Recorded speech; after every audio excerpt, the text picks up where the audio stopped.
الان رفته تو بغل همسرم خوابیده. فقط منتظر یک پیدا بشه نازش رو کنیم.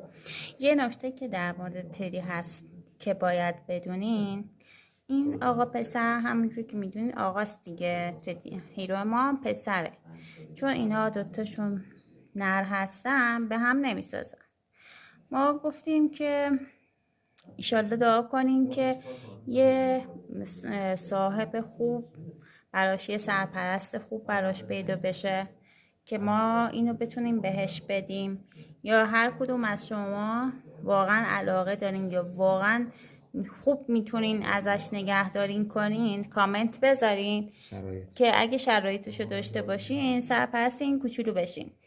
بعد یه چیز دیگه هم که هست، ما شیراز هستیم. کسی که میخواد سرپرست این کوچولو باشه بعد از شیراز باشه که بتونیم ما چک کنیم ببینیم سرپرست